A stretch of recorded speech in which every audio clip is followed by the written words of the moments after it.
never slow up, no I don't take shit. I got no love for the fakeness. If you wanna play tough and wanna hate this, I'll always show up. I don't ever slow up, no I don't take shit. I got no love for the fakeness. If you wanna play tough and wanna hate this, I'll always show up and make a statement. I don't ever slow up, no I don't take shit. I got no love for the fakeness. If you wanna play tough and wanna hate this, I'll always show up and make a statement. Everything I do so instinctive and so passionate. Every word I move so descriptive like an adjective. I got a vendetta against people who patented being negative when you should be getting after it. I got facts over tracks, this and that. Spitting slow, spitting fast. I could roast, I could gas. Think I'm okay at last, but I don't know if that can erase all the past. And the pettiness, a reflection of the emptiness. Hilarious, you think you're worth my time, you're delirious. Mysterious, because you hide behind a fake exterior. Inferior, you know I'll always be a bit superior. Get off of me, this ain't no humble brag. I want you to hear words, you can say them back. I want you to feel free from the chains at last, and to believe in what you got, it was built to last, yeah. Now that I've been put through hell, I never got anyone's help. I had to do it all myself. I don't ever slow up, no I don't take shit. I got no love for the fakeness. If you wanna play tough and wanna hate this, I'll always show up and make a statement. I don't ever slow up, no I don't take shit. I got no love for the fakeness. If you wanna play tough and wanna hate this, I'll always show up and make a statement. Gonna learn the consequence of being incompetent. Mental health is confidence, dreams and some honestness. I'm not here to save the day, that's for you to take away. I could play a million mind games, but instead of say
Do you solemnly swear to tell the truth, the whole truth, and nothing but the truth, so help you God? I do. You may be seated. Sir, please state your name and spell your name for the record. My name is William Schmidt, William Schmidt. You may proceed, Mr. Ryan. Thank you, Judge. Mr. Schmidt, where do you reside? 6288 Branchaw. And where is that located in relationship to the Swan Boat Club? I am directly next door to the Swan Boat Club on the west side. Okay. And that's located in Newport, Michigan, County of Monroe? Yes, it is. Sir, were you home on April 20th of 2024? Yes, I was. Did something unusual occur that day? Yes, I heard a large, what sounded like an explosion at the time. Okay. You know about what time of day that was? It was about 2 to 3 Okay. in the afternoon.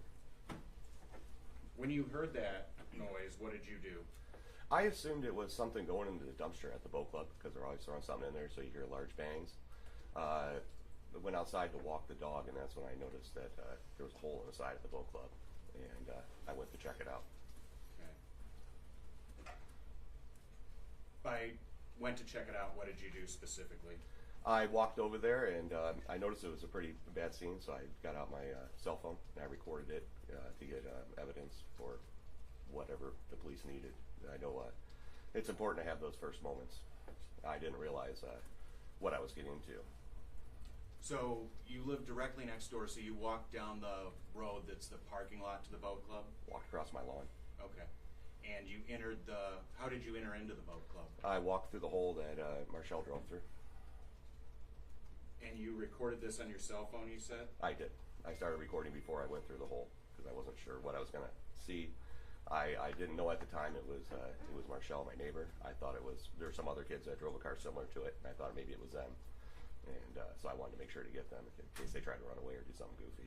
Okay. Eventually, did you give that cell phone recording to law enforcement? I did. And did you have an opportunity to review that cell phone recording after you recorded it? Yes, I watched it. And was it a fair and accurate representation of what you saw in the Swan Boat Club that day? I believe so. Okay. Sir, you also have a video system, a surveillance system on your home, is that correct? Yes, I do. And how many cameras do you have? Roughly where are they placed? I have 4 cameras. They're placed on basically all the corners of the house, so I can get a good view of everything going Okay. on the outside of the house. You have one that faces your driveway? I do. And you also have one on the top of the house that faces the Boat Creek park, or the Swan Boat parking Swan Boat lot? Club? Yes, I did. How long have you had this video system? Probably about 5-6 years. Okay. You maintain it yourself? I do. And it was in good working order on April 20th, 2024? Yes, it was. Did you have an opportunity to review those recordings around the time of the crash? I did. And did they record anything related to the crash at the Swan Boat Club? When you say related to the crash, I saw the vehicle go towards the boat club, and I saw the vehicle. The camera doesn't see it slam into the boat club, but you can definitely tell that something happened from the dust cloud and the debris, and of course the screaming. Okay. Judge, at this time, people move to admit People's Cumulative Exhibit 1, videos from William Paul Schmidt. Any objection from the defense? No, Your Honor. It is admitted. Thank you, Judge. People would move to proffer those to the court at this time. I've received it. Thank you,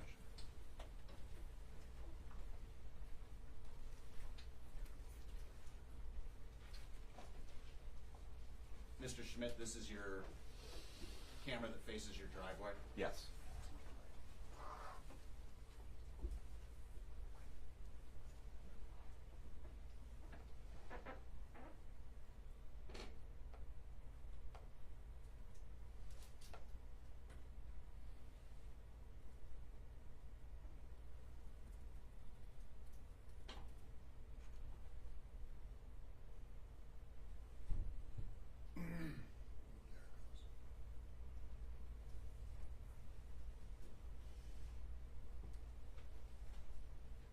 Sorry, Judge, just a moment of technical difficulties. Need the remote for the TV?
questions from the people for Mr. Schmidt, Judge? Cross-examination. No questions, Your Honor. May the witness be excused. From the people, yes, Judge. Yes, Your Honor. You're free to go, sir. Thank you. Before we proceed to the next witness, the people filed an amended information. Does the defense waive reading of the complaint? Yes, Your Honor. How does the defendant plead? Stand mute to the charges. Defendant standing mute, plea of not guilty is entered. Thank you. People may call their next witness. Thank you, Judge. Your Honor, we'll call Daniel Reardon.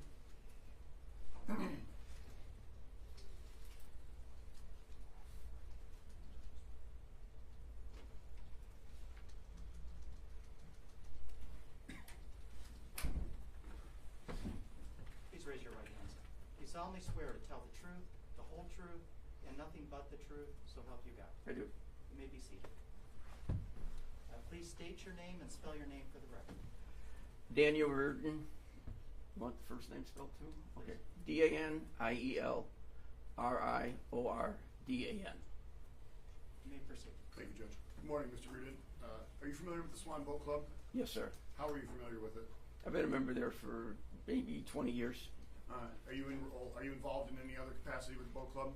I'm a past Commodore and I'm currently the Commodore. What does the Commodore at a boat club do? Well, I mean, just oversees everything, gives direction to, works with the board, basically, and works with the vice, the rear, like I said, the board, and takes care of anything, question, if someone's got a question, if they got something that's, a problem or something like that, that's it. Is this an elected position? Yes, And were you brought to the boat club on April 20th of 2024? yes. And why were you brought on that day? I got a page from the rear Commodore saying 911, get back to the boat club. Do you know about what time you arrived to the boat club? It's probably about 3:15, 3:20. And where is the Swan Boat Club located? 6332 Branchall Road, Newport. That's in the county of Monroe. Yes. Was there some event at the boat club on April 20th? There was a dock party in the morning and a birthday party in the afternoon Where was the birthday party located? in our pavilion. And that is separate from the boat club, or is that attached to the boat club? It's attached to like a breezeway or garage area. Okay. Does the boat club have surveillance? Yes. And do you have a camera facing the parking lot? There's a couple cameras facing the Do you parking have one lot. that faces the parking lot facing east? Yes. And do you have a camera in the pavilion area? Yes. And do you have a camera in the breezeway that connects the two buildings? I'm not sure. Okay. Do you know how the system works? Is it continuous or does it motion capture? It's continued. It loops. It stays for like I think 7 to 14 days. Is that stored at the boat club on a computer or a device? Yes, up in the office. Okay. Do you know who has access to the system? Well, at that time we had just changed. We never got real good access, but one of the past rear Commodore had access to it, and a couple others. But there's only a handful of people that got access to the office. Do you have access to it? Yes. Okay. At some point, did you take law enforcement to obtain or to view the videos? We did, but I had to contact the past rear Commodore to gain access to it. Why is that? Because at that time, he knew how to hook it back. You got to unplug one computer and plug in another computer in order to look at it on a video screen. I see. But you were able to display it for law enforcement? Yes. Okay. And these recordings, they're made every day, regardless of what's going on. You didn't do this specifically for today. No, they're every day. To your knowledge, the date and time stamp on the video, are they accurate? Yes. And how did law enforcement receive a copy of the videos?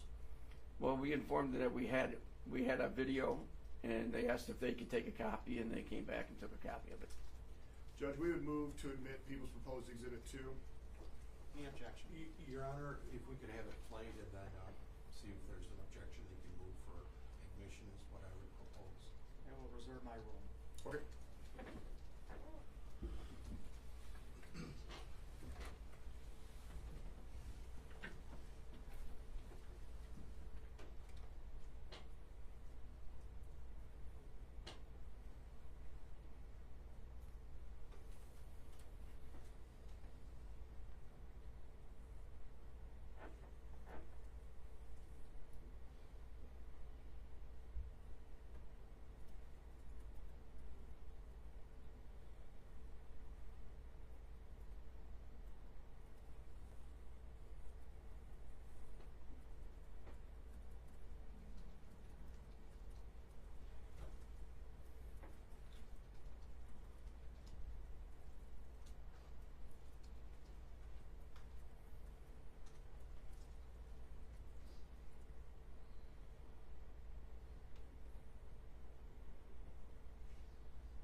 breezeway you were referring to? Yes.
Judge will renew our request to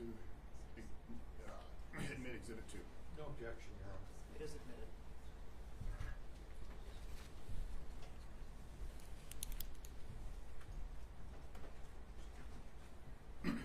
No further questions for this witness, Your Honor. Cross-examination. No questions, Your Honor. Is the witness excused? The people excuse the witness, Judge. Defense as well? Yes, Your Honor. You're free to go, sir. Thank you. Thank you. People may call their next witness. Judge, people call Sergeant Mike Bomia.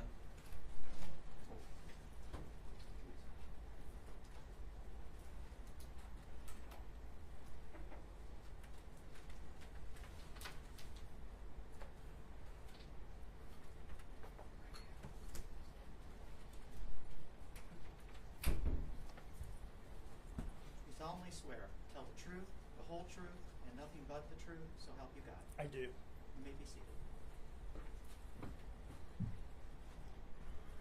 Sergeant, please state your name and spell your name for the record. My name's Sergeant Michael Bomia, Michaelbomia. Proceed, Mr. Lorraine. Thank you, Judge. Morning, Sergeant. Yes, sir. Sir, what do you do for a living? I'm a police officer with the Monroe County Sheriff's Office. And how long have you been so employed? 19 years. Has your entire law enforcement career been with the Sheriff's Department? Yes, sir. And you hold all the training, education, and certifications necessary to be a peace officer in the state of Michigan? Yes, I do, sir. Were those up to date on April 20th of this year? Yes, sir. Were you working that day? Yes, sir. What was your assignment? I am the shift supervisor for the Days B platoon. And what does a shift supervisor do on the day shift at the Sheriff's Office? I supervise the and coordinate the road patrol activities for the deputies that are working. Okay. What's road patrol for the record? They would be the officers that respond to calls for service in the police cars and for people that need help or answer 911 calls. Okay. Are you mobile when you do this work, or are you usually at the Sheriff's Office? I try to be as mobile as much as I can during my shift, sir. Okay. Very good. Did you receive a dispatch that brought us here today Yes, sir. on April 20th? Yes, sir. What was that dispatch? Mineral County Central Dispatch broadcasted a serious injury crash that occurred at the Swan Boat Club. They relayed that there was a car that had crashed into a building, trapping people underneath and injuring several others. What did you do in response to this dispatch? I was at North Dixie Highway and Interstate 75, and I responded with my lights and sirens. Did you eventually arrive at the boat club? Yes, sir. What did you observe when you arrived? It was a very a chaotic scene. There was a very large hole in the side of the building. There was multiple people laying on the ground, asking for assistance in different states of injury. Were you the first law enforcement officer to respond? Yes, sir. And were any other first responders there when you arrived? There was several fire departments that firefighters had shown up just as I arrived.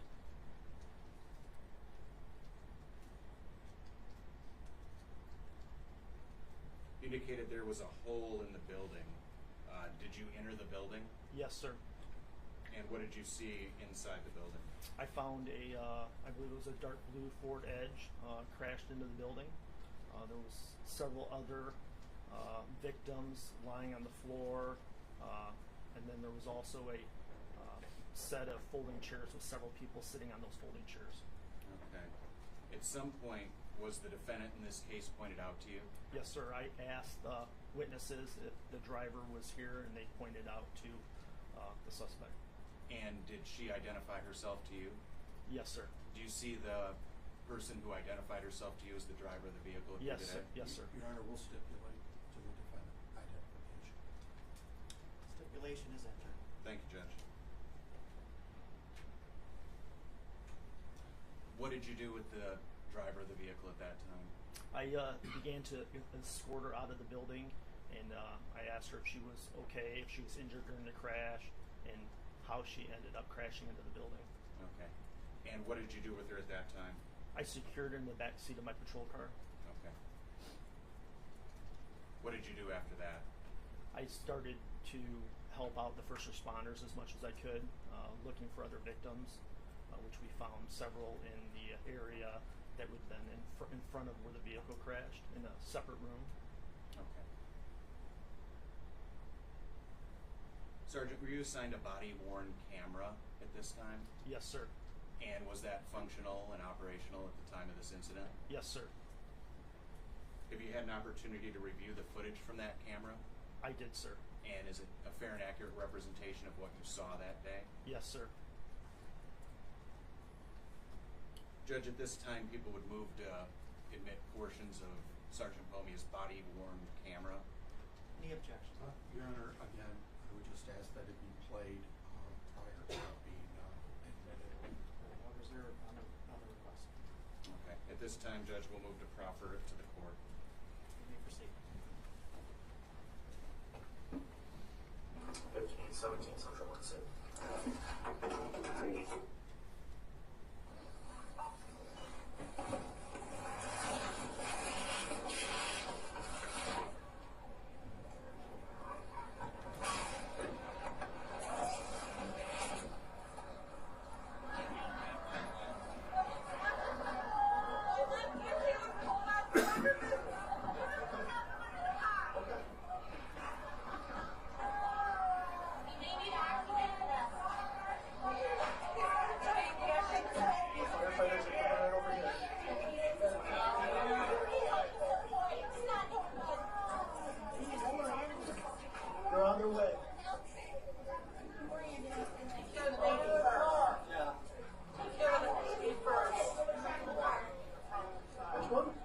Can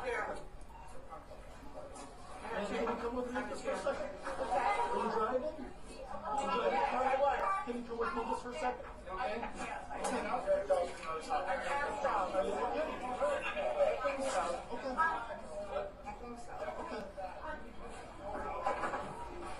This one out here?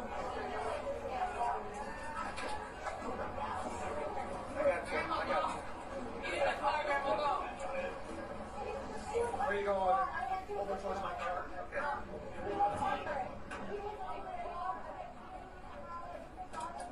Got it, hon? Yes.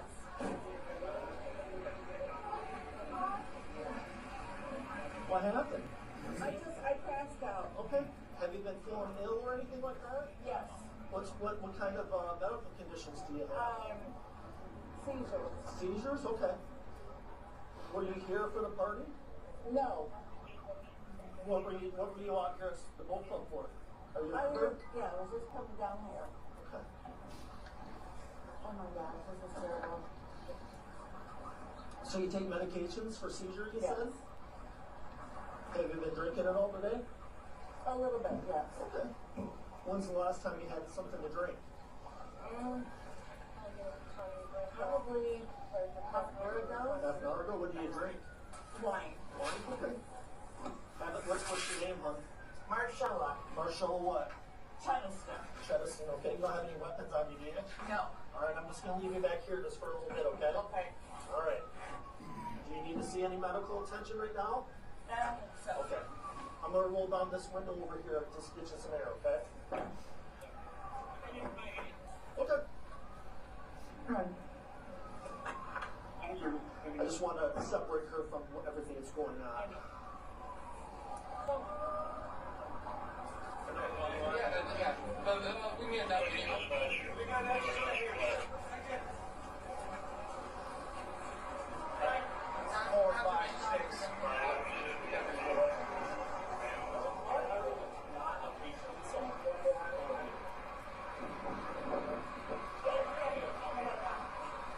Scissors on you?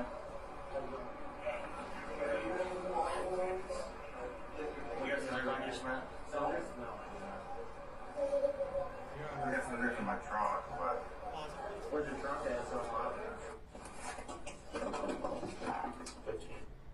We've already stipulated and the court's entered an order regarding medical records of certain individuals that were hurt in the crash.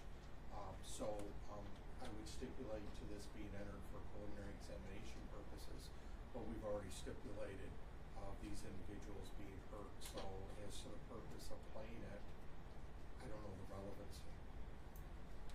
Response from the people. Judge, we need to ID the victims. I would stipulate to that. I've already done it with the medical records. Judge, it also illustrates the scene at the time, the chaotic nature of it. I believe it's quite relevant to this matter. As to the scene, I'll stipulate that it looked the way it did and what happened, and my client's vehicle entered the building. Anything else would be just completely irrelevant. I'm stipulating that these people were injured as a result of her motor vehicle crashing through the building. Are you stipulating also the admissibility of it? Admissibility of this video? Correct. I stipulate to the admissibility for preliminary examination purposes. That's fine. So to bind over, I have to find that there has been a serious impairment of bodily function to each victim. Are you stipulating as to that? Well, Your Honor, that's where the order that's been entered by stipulation of the parties that the medical records are going to be entered. It's my understanding through the prosecutor that may have been sent over to the court maybe a day prior so the court could have time to digest it and review it. So, in effect, if the medical records show a serious impairment of an important body function, then it does, and we would not object for preliminary examination purposes. But unless the video is showing something of my client making a comment or something like that, it's really irrelevant, Your Honor. It does, Your Honor. We've shown that she says she was driving, she says she was drinking, she says that she takes medication. All are elements of the charges today, Judge. Your Honor, I understand, but to go further in this video, there's really no need. It's not relevant. They already got in what took place, and I'll stipulate that that's accurate. A question before the court is the extent of the victim's injuries. Whether a serious impairment of bodily function occurred to each one of the victims named in the complaint. I have reviewed the medical records, but I do believe the video evidence from the scene is relevant as to that under MRE 403. Objection is overruled. Okay, I respect that, Judge. Thank you, Judge. I don't know that I'm going to be able to find the exact spot, so if it's okay with the court, can I restart? I can attempt if you would like. But I give you a few minutes to get to the point. I'll take it 5 minutes. Thank you, Judge. All rise. District Court's in recess. You may be seated.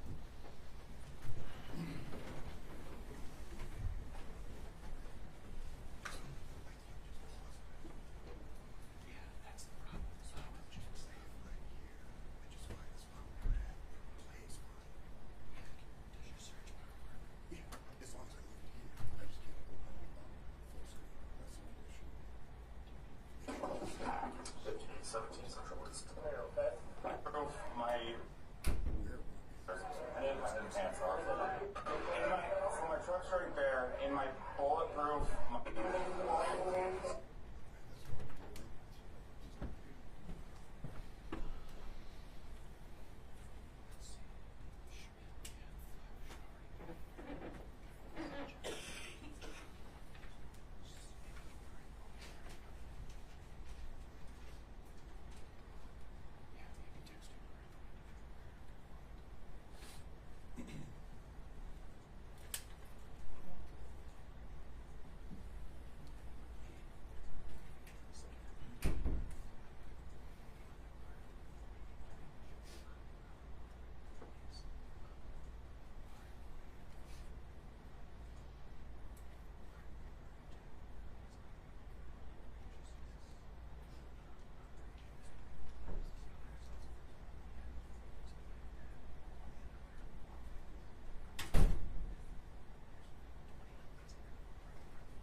I think this is approximately it. I cannot, with the way PowerPoint works, I can't pause in the middle of it, so I'm just going to play it like this.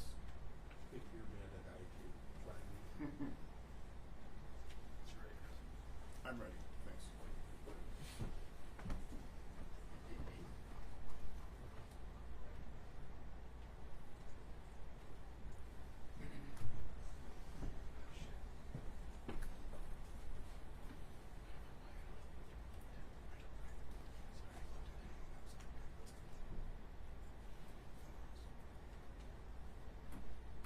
All rise. First District Court is back in session. You may be seated. We are back on the record. You may proceed, Mr. Marriott. Thank you, Judge. I believe we found the approximate location that we stopped. John, you Smith? No. I got scissors in my trunk, but. Where's your trunk at? So there it is. So my truck's right there. In my bulletproof, my tack vest, there's scissors. I need to cut the pants off. Right there. It's in the back seat.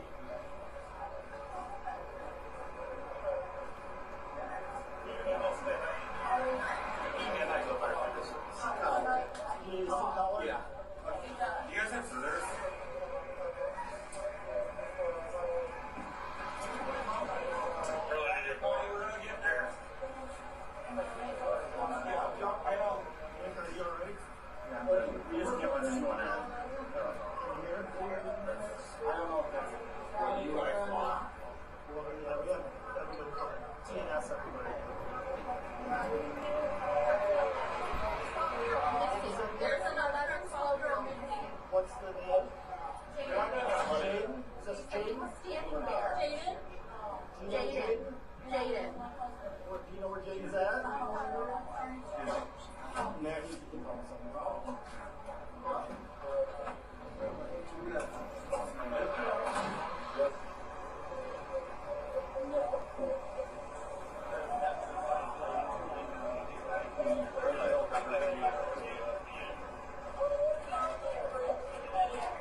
That's why I was letting you.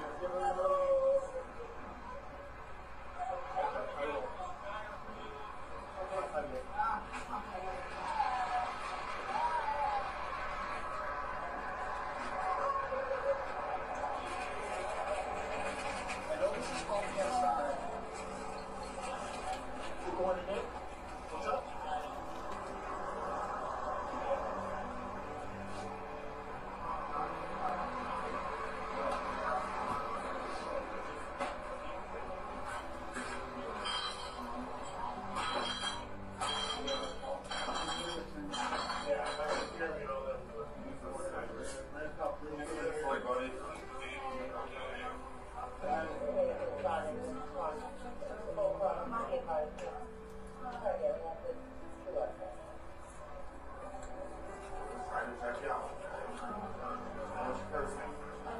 Edward. My name is Nick and this is Steve. We're here for you. You want to please someone for me? Does it hurt? Does your back hurt? Is there a leg?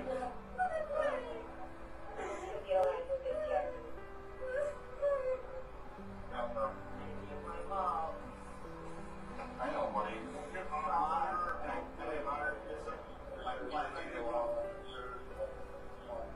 What about new bits? Did everybody do this? No. I was just gonna write down his name and stuff. So I guess you guys have it, right? How much do you move this on? This is a new one.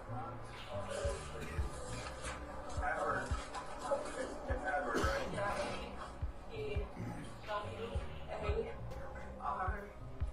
What's your middle name, Edward? Thomas. And then last name Smothers.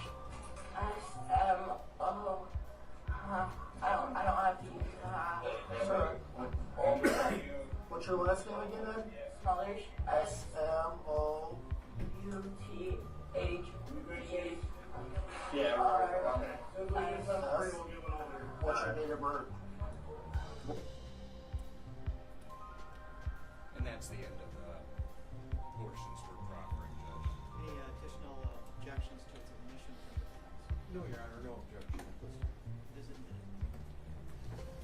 And Sergeant, just one more question. You had an opportunity to review this video. You reviewed the timestamp on it, Yes, sir. and is that accurate with when you were at the scene? Yes, sir. All right, no further questions for the Sergeant, Judge. Cross-examination. No questions, Your Honor. May the witness be excused. From the people, yes, thank you, Judge. Yes, Your Honor. You're free to go. Thank you. People may call their next witness. Your Honor, people call Deputy Madison Fleck.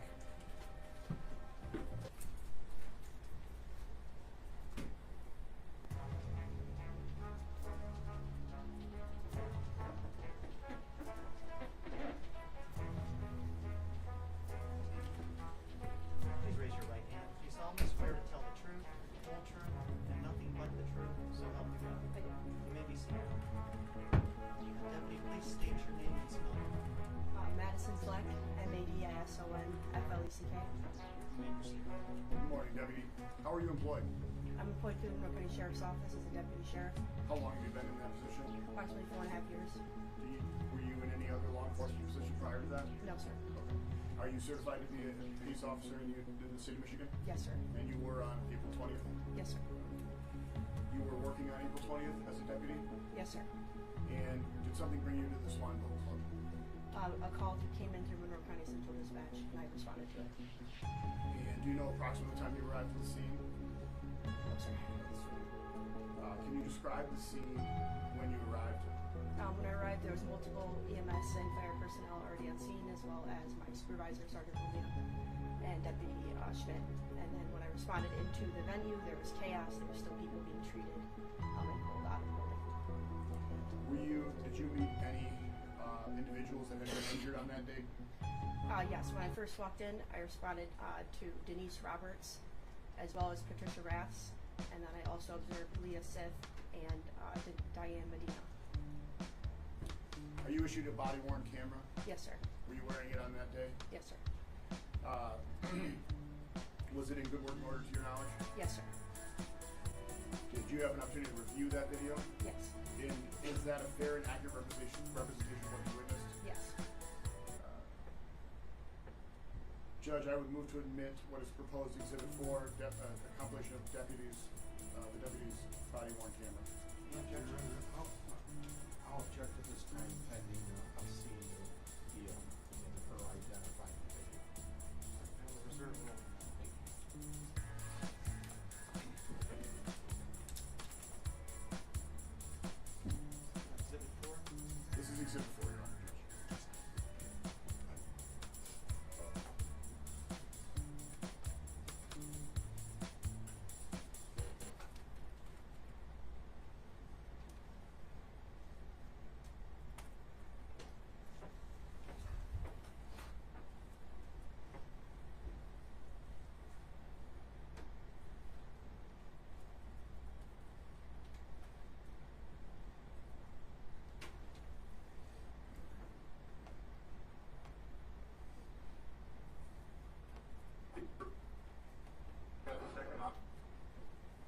On the floor. These guys are talking about.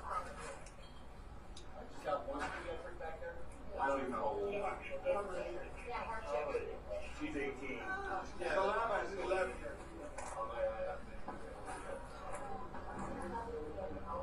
Is there anybody?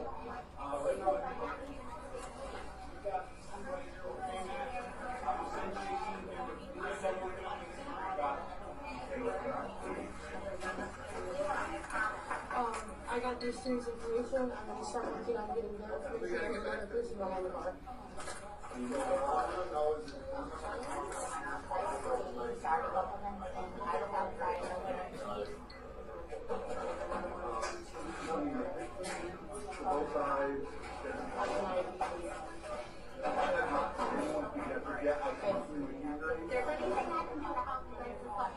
Nope, just try to stay out of the way of everybody and help where you can. I think she's probably the most critical. I've attended to all three of them. So that is.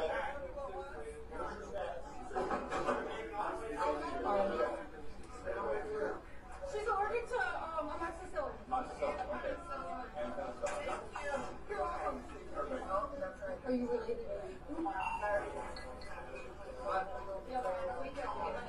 I'm right behind you.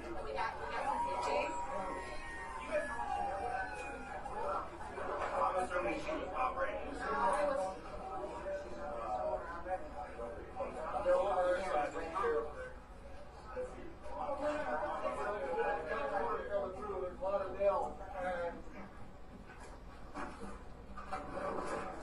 gonna start doing this. You need help with stuff?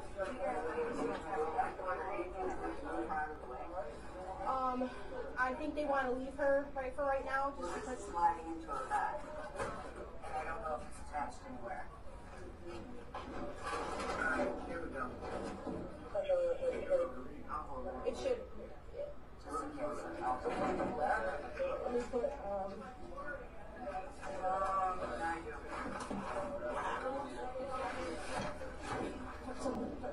Thank you. Oh, no, that's not heavy enough. Sorry, I got my knee against it. Okay. All right. Ma'am, I'm gonna get, were you in here when it happened? No, did you witness it at all? She did. Okay. Her name's Diane. Medina. Medina? No. Okay.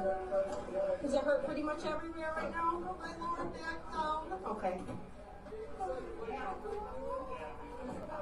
Just try to take some deep breaths, okay? As deep breaths as you can.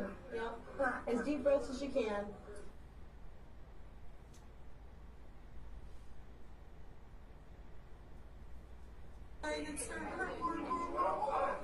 Well, they're getting this guy, and then you're coming up next. Try not to move your hips, babe. Okay? Okay.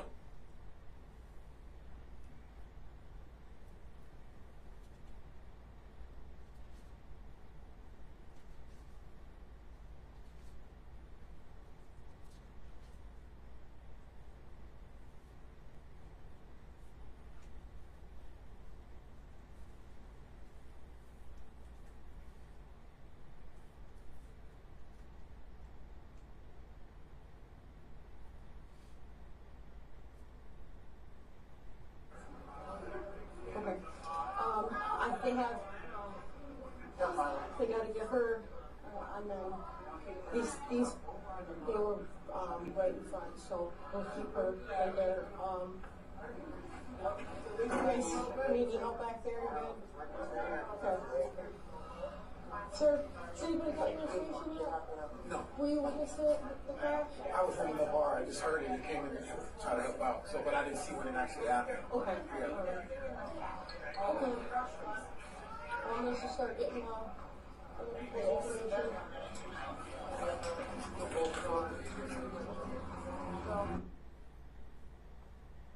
That's the end of the video, Judge. Your Honor, no objection to it being admitted. It is admitted. Deputy, to your knowledge, is the date and timestamp correct on this video? Yes. No further questions, Judge. Cross-examination. No question, Your Honor. May the witness be excused. People excuse the witness, Judge. Yes, Your Honor. You're free to go. Thank you. People may call their next witness. Your Honor, people call Deputy Schmidt.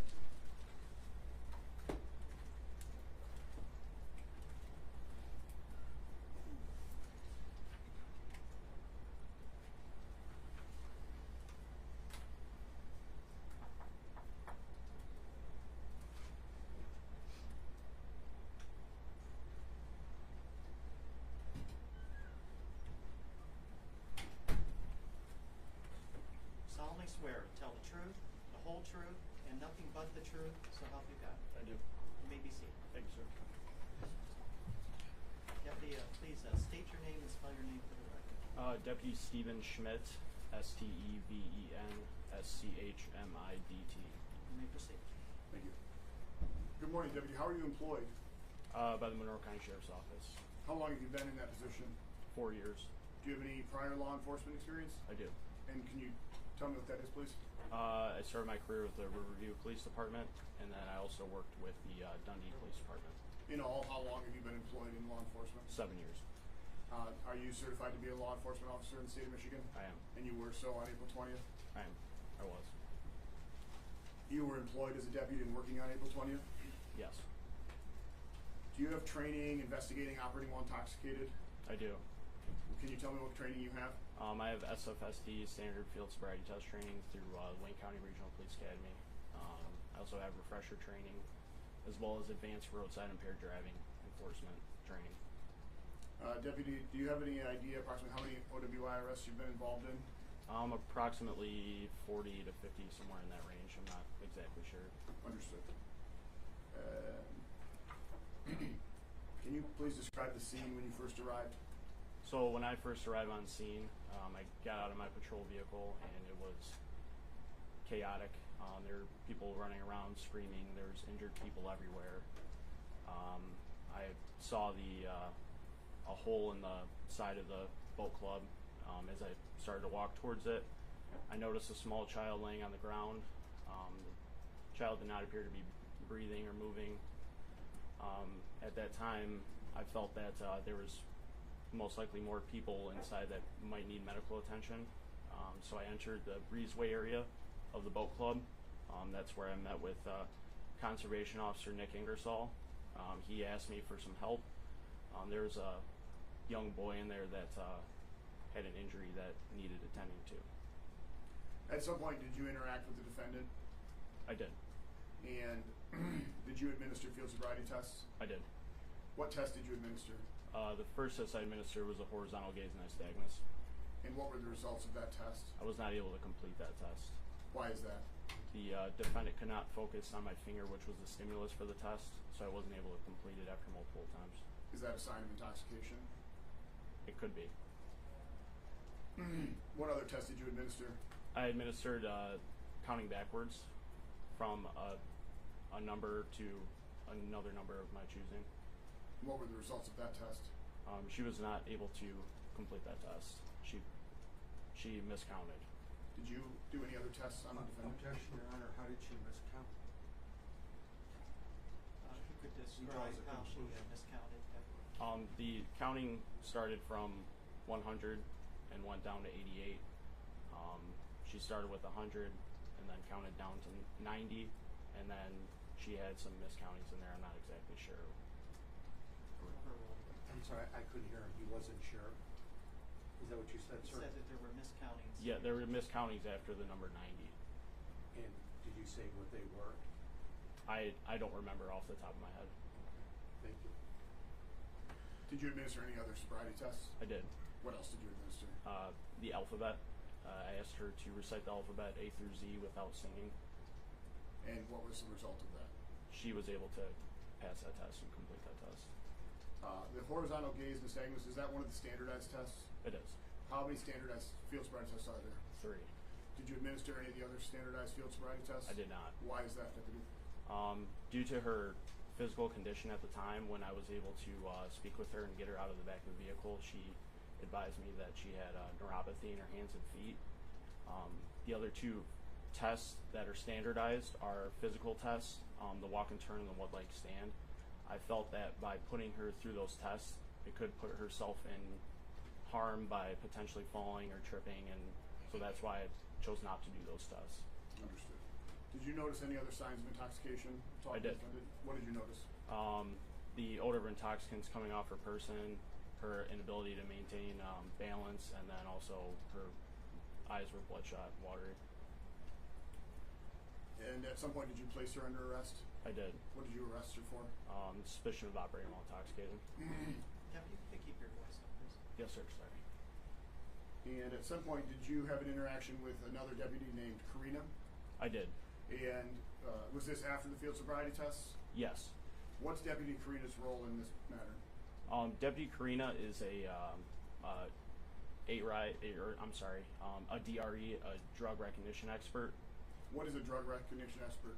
He's able to essentially, it's a more advanced SFST training, where he's able to put a driver into different types of tests to determine exactly what kind of substance they're under the influence of.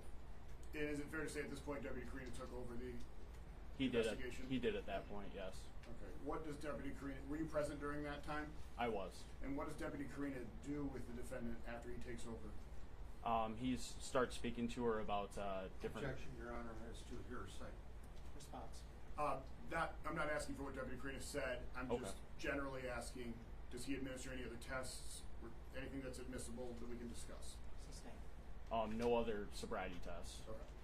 Were you issued a body worn camera at the time? I was. And were you wearing it on that day and time? I was.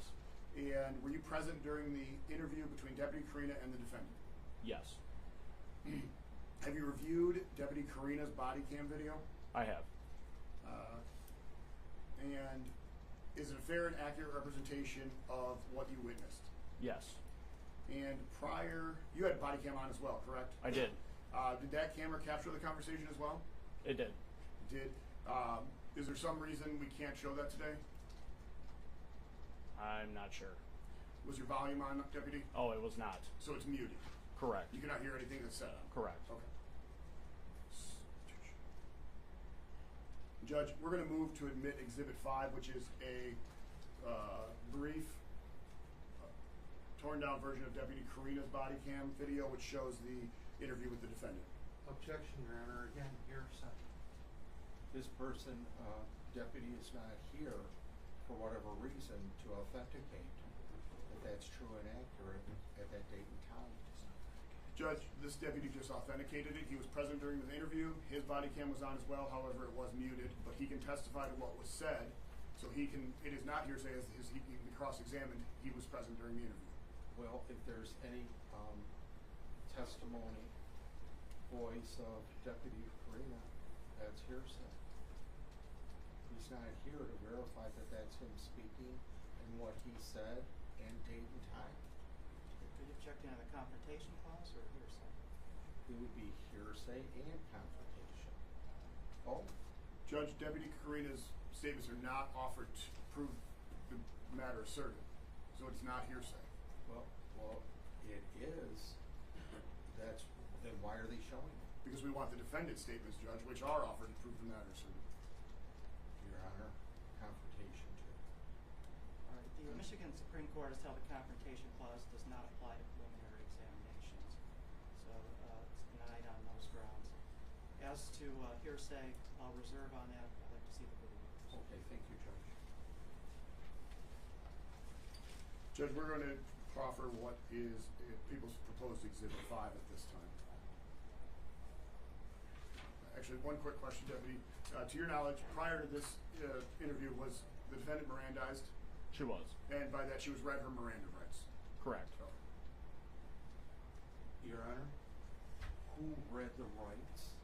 When were they read? is that an objection, Judge? Yes, I object. Because if there's any statements or anything, I'd like to know that she was read her rights. Judge, we have provided the defense counsel all of these videos. He's had an opportunity to review them. For the brevity of this hearing, we have cut down countless hours. So if the defense counsel wants to argue that we shouldn't be showing all of this video, but then he says we should show more. So we can't have it both ways, Judge. Either we're going to be here for 4 days watching video, or we have to cut it down. Also, there are some inadmissible things, so we have to remove those as well. So for brevity, we did, and we skipped over the Miranda right portion. He has been provided this. He can review it. He has all of these videos. Are you objecting on the rule of completeness, or? She wasn't given, or I don't see any Miranda rights being given. If they were given, the person would have to come forward and say that she was Mirandized. And so we don't have a person here. I don't know. They have the burden of proof to prepare for today. Just because I'm given records or DVDs doesn't mean that I fold and I'm as well sit outside. So, Your Honor, just because they give me things doesn't mean that I stipulate to everything. So, Your Honor, that's their case to prepare. And I don't have any knowledge of the Miranda rights of a person today that's going to be testifying. Thank you. Do you wish to voir dire the witness as to the Miranda statement? Are you talking to me, Judge? Yes. He has the burden of proof, but okay. Officer, did you read the Miranda rights, commonly referred to as Miranda rights, advice of rights to my client? I did not. Okay. And did you ever have my client sign or initial each Mirandized right? I did not. Okay. We rest, Your Honor. Deputy, were you present when the Miranda rights were read to defendant? I was. And were the complete rights read? They were. And who read those rights? Deputy Carina. All right. Judge, I would further state that no motion to suppress has been brought. This is not the time or place to argue this. He could have brought a motion prior to this. Nothing has been, this is the first we've heard of it, Judge. Your Honor, I'm supposed to be Nostradamus and figure out what they're going to do in the future. They have the burden of proof. Don't put it on me because they may not be prepared. So they're the ones that are going to bring in statements. You have the officers, and you don't have to worry about hearsay. They have the burden of proof. I don't. I'm sort of in their sandbox today. So, Your Honor, please don't allow them to put the burden on me or my client because they may not be prepared for today. Thank you. And your objection to the statement is? It's hearsay. He's saying he heard somebody say some rights. Well, I'd like to be able to see that. And if the evidence is no longer around, then it's to be used against them. Thank you. Mr. Marriott, what exception or exemption to the hearsay rule do you believe the testimony falls under? Your Honor, it's not hearsay. He's telling you what he saw, what he witnessed. And it's not offered to prove the truth of the matter asserted, Judge. We aren't burdened by proving that these are admissible. He can object to the admissibility of them. He can file motions to suppress. None of that has happened. He's had this evidence for months, Judge. We've been prepared for this case for months. Now, if I get this right, listening respectfully, Judge, to the logic of the prosecutor, I'm supposed to know ahead of time of what he's going to put in court, and then I'm supposed to file a written motion of what he may put in court. I can't get in his brain. I don't know what he's doing. I have no idea what evidence that he's moving forward. And he knows that you gotta have the officer here or the person here that allegedly read any rights or had them signed off. That's a critical portion of this case. And it's a critical proceeding part of the proceeding of a preliminary examination of waiving your rights. I'm sure that if it doesn't have anything to do with the case or it's that material, then why are we talking about it today? They're fighting strenuously to bring something in. Is it part of the elements? I think that's material. So, Your Honor, respectfully, under the hearsay rule, I can't cross-examine. It's based on a third party talking about what he heard. Thank you. Question of suppression isn't before the court. The only question is this a hearsay statement? It is an out-of-court statement by a declarant. Does not appear to fall under an exception or exemption. Objection is sustained. Thank you, Your Honor.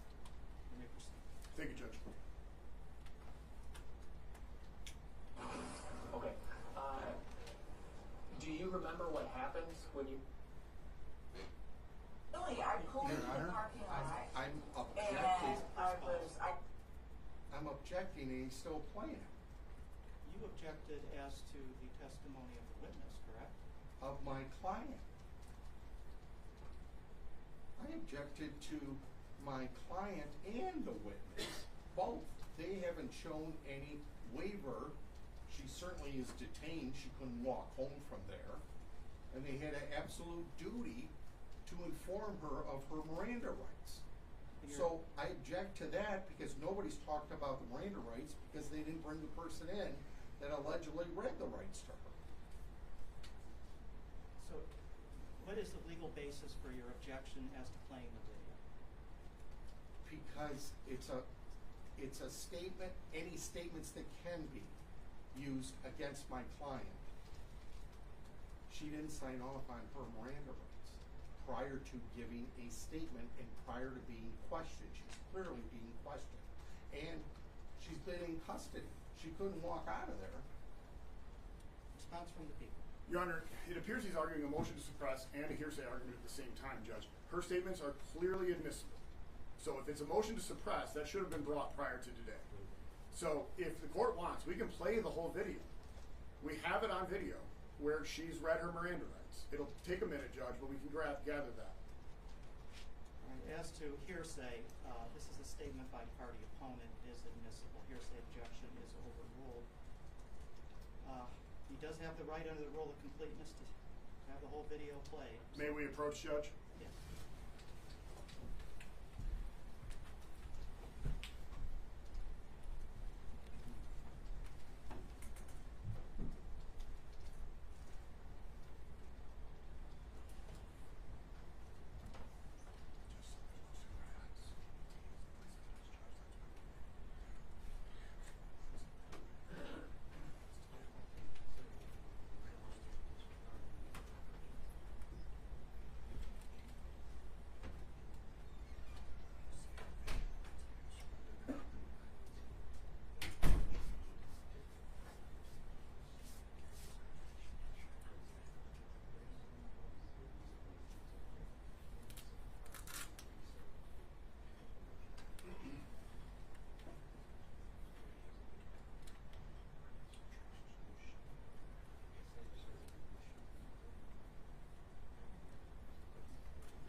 Starting under the rule of completeness to see the entire video.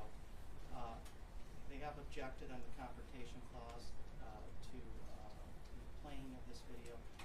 I'm overruling that. The Michigan Supreme Court has held that the confrontation clause does not apply to preliminary examinations. That Sixth Amendment right is limited to trials. There is a part of this video that includes the preliminary breathalyzer test. That is not admissible under Michigan law of Though it will be played, I will not consider it in this proceeding.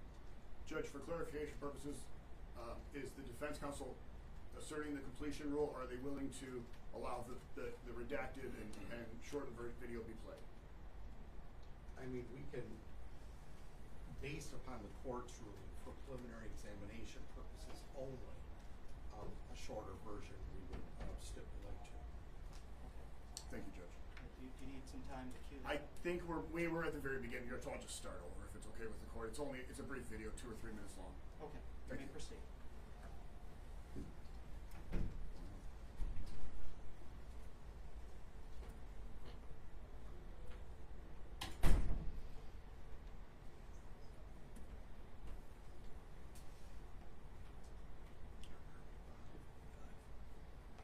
Judge, we are properly proposing Exhibit 5 at this point, Judge. Exhibit 5 is playing. Okay. Going around here? No, not really. I pulled into the parking lot and I thought I was driving up to the boat club, and evidently I was driving right into the pavilion. Which direction did you drive from? I live right down the street. Okay, so you were coming from that way? Yes. This way? When you got to the parking lot, what happened? I don't remember. You don't remember? I don't remember. Okay. Do you think there's a reason you don't remember? Did something happen, or? You know what? I have these seizures, and Okay. Do you have anything where it says like maybe that does your doctor permit you to drive and everything? I'm cleared to drive now, and I don't have my purse with me, but I do have a card in my purse. Okay. When's the last time you had a seizure that you know of? March. In March? Yeah. Okay. So in March is the last time you remember that you had a seizure. Yes. Sorry, I'm just trying to get this. Were you hospitalized for it? Yes. You were? Yes. Okay. Did you have like at home or something? No, I was in Monroe for 4 days and Toledo for 6 days. I'm sorry, did you have your seizure while you were at home? Or did you have it I had it at home, and then I did have one when I was in the hospital. when you were in the hospital? Okay. And March is going to be the last time you had that seizure? Yes. Okay. Okay. Do you think is your normal behavior when you have a seizure? Is it have lapses of memory? Do you, Yes. Like that? Okay. So once you got to the parking lot, you don't remember anything. I don't. Okay. Okay. I think that's all the questions I have for you now. Deputy Schmidt's gonna take me over from here. Okay. Is there on a scale of 0 to 10, 0 being like you're stone cold sober, you can drive perfectly, 10 being you're passed out drunk, where do you think you're at right now? 7. A 7? Okay. Do you think you're okay to drive? I wouldn't want to drive. You wouldn't let you drive? No. Okay. Okay, just give me 1 second, okay? Sorry, my phone's ringing. I think it's gonna be my boss. All right. I apologize. Judge, that's the end of the video. We renew our request to move to admit Exhibit 5, Judge. Any additional objections from the defense? No additional objections. It is admitted.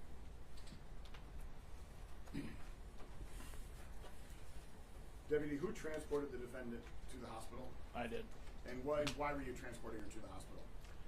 To perform the blood draw for the OWI investigation. And at some point during the transport or your time with her, did she tell you why she was going to the boat club that day? Yes. What did she say?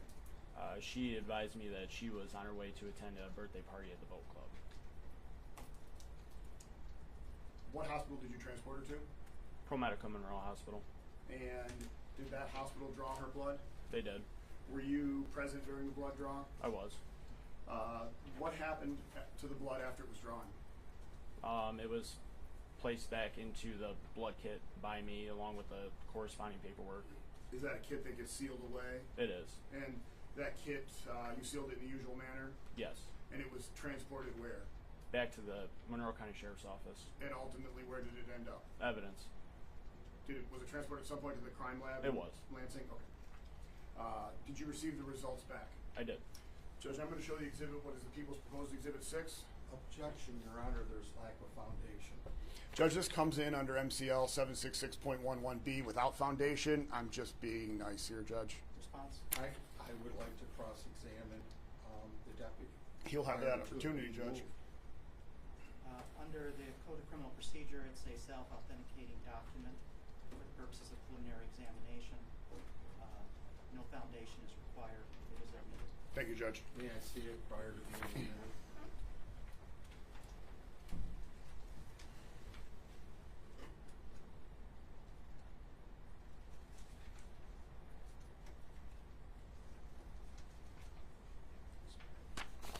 I'll hand you exhibit 6. Can you tell me if you recognize that document?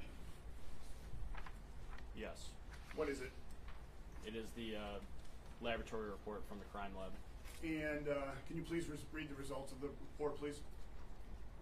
So item number 1 that was tested was her blood, which came back to a 0.18 grams of alcohol per 100 milliliters of blood. Deputy, do you know the legal limit for operating while intoxicated in the state of Michigan? 0.08. And do you know the legal limit for operating with a high blood alcohol content in the state of Michigan? 0.17. Thank you, Judge. Or thank you, Deputy. I'll take that from you. Did you receive another lab report, Deputy? I did. I'm going to show you what is marked as People's Proposed Exhibit 7, Judge. We will also be requesting this be admitted under 76.11B. Your Honor, same objection as previously. I'd like to take a look at the exhibit. Show it to the defense first, please. Sorry. Thank you, Your Honor.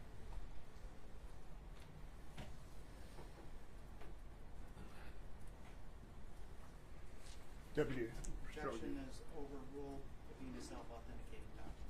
Thank you, Judge. It is admitted? It is admitted. Thank you. Judge, Deputy, this is Exhibit 7. Did you recognize this document? I do. What is it? It is the supplemental lab report that came back from the crime lab. And can you please tell me what the results of that report are? The crime lab detected gabapentin in her system. Does it provide a level or it just indicates gabapentin? It says 1.3 UG per milliliter. I don't know what UG stands for. Understood. Thank you.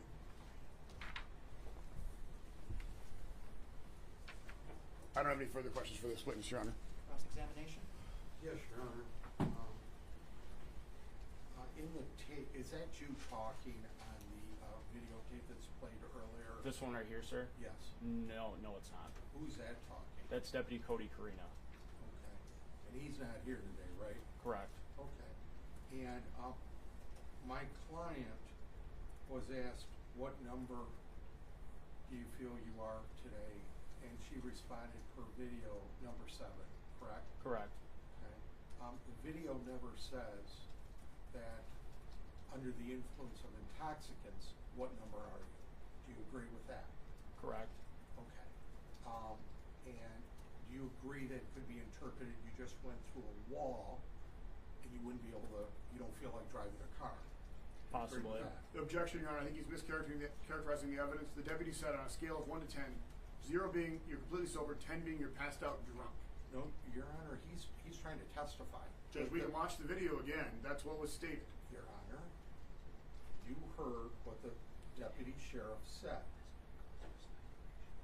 What is your response to the objection? The objection is the officer testified. He speaks for himself.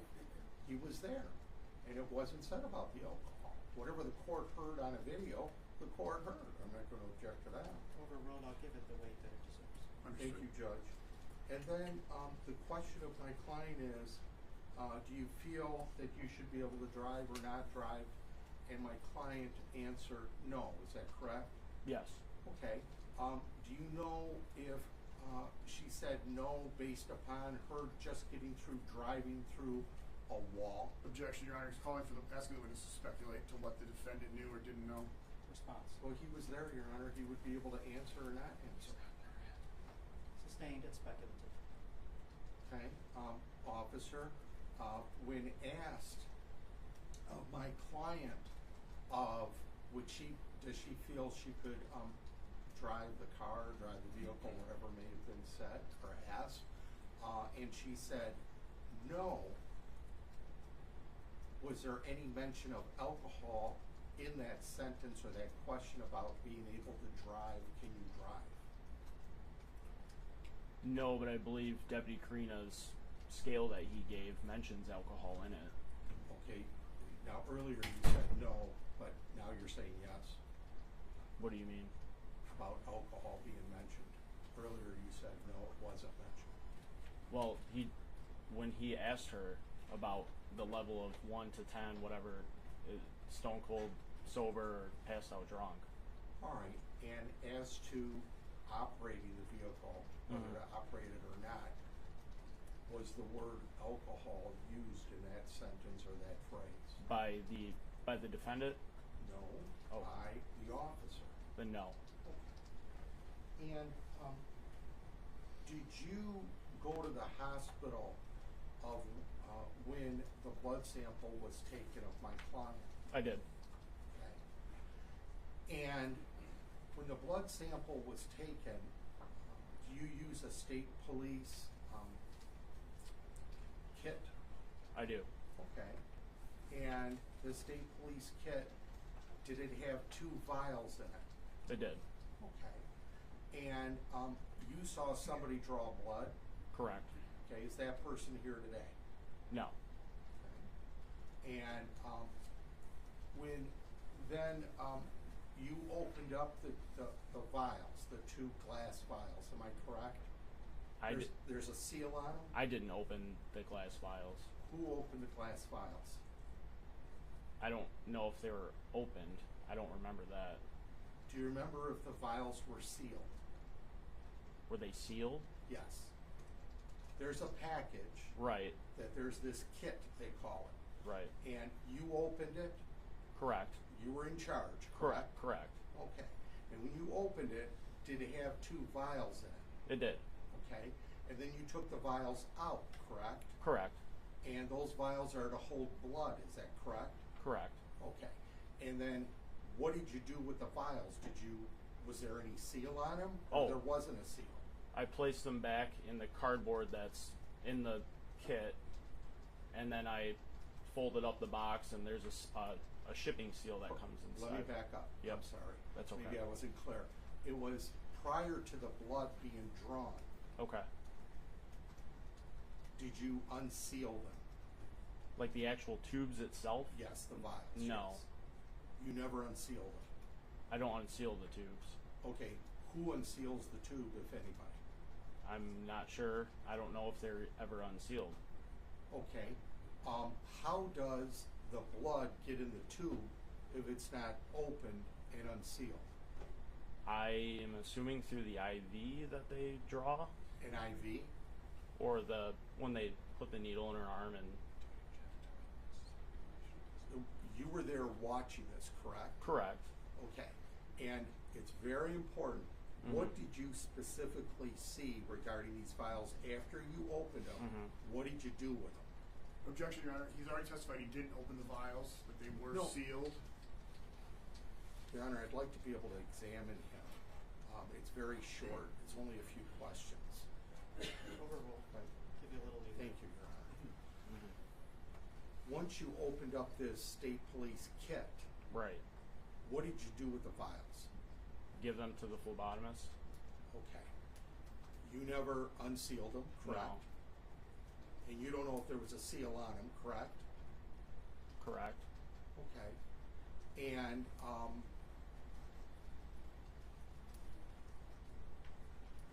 how many times have you done this? In cases? A lot. Like what would that be? Would you say per month or per year? Just, I won't hold you to it. Just Per year, I would say approximately. It just depends. It could be a couple to upwards of 8, 9, 10. I'm not sure exactly. And how many years have you been doing this? 7 years.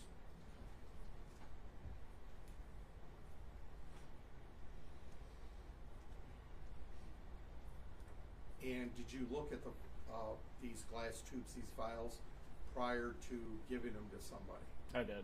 Okay, and you don't know if there was a seal or not, correct? I don't recall there's a something on the top. I don't know what it is. I'm You not. said there is something on the top, There's a white piece on the top. I don't know what it is. but you never removed anything prior to giving it to I me. never have. No. And was the tubes, when you look at them, Yes. and you pull them out, did you make sure there was nothing in them? Well, there's like a white like powder in them. I think it has something to do with reacting with the blood potentially. What did you do when the person that drew this blood gave you the tubes back? Put them back in the seal. Put them back in the container. Did you do anything with the tubes, like shake them or not shake them, or just put them in the box? What did you do? Just put them back in the cardboard that it comes in. Okay. And then there's a sticker that goes on it. And did you have custody of this, or did somebody have custody after you brought it back to the station, I presume? It went into an evidence locker. Okay. Is the evidence locker refrigerated? No, it's not. Do you know any of the rules or regulations concerning refrigeration of blood samples and fermentation that may take place that if it's not refrigerated? Not off the top of my head, no. I don't have any other questions. Can you redirect them to people? No, Judge. May the witness be excused. People excuse this witness, Judge. Yes, Your Honor. Thank you. People may call their next witness. Judge, people call Detective Sergeant Jeffrey Hooper.